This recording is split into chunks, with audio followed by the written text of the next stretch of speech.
দেখিতে গিয়েছি পর্বতমালা, দেখিতে গিয়েছি সিন্ধু, দেখা হয় নাই চক্ষু মেলিয়া, ঘর হইতে শুধু দুই পা ফেলিয়া একটি ধানের শীষের উপর একটি শিশির বিন্দু।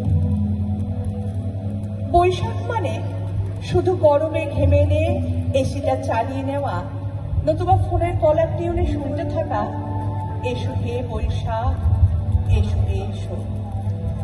ঘরে কাঁটা ধরে আমাদের ছুটে চলা, তাই সেসব অনুভব করার সময় সুযোগ দুটোই কম।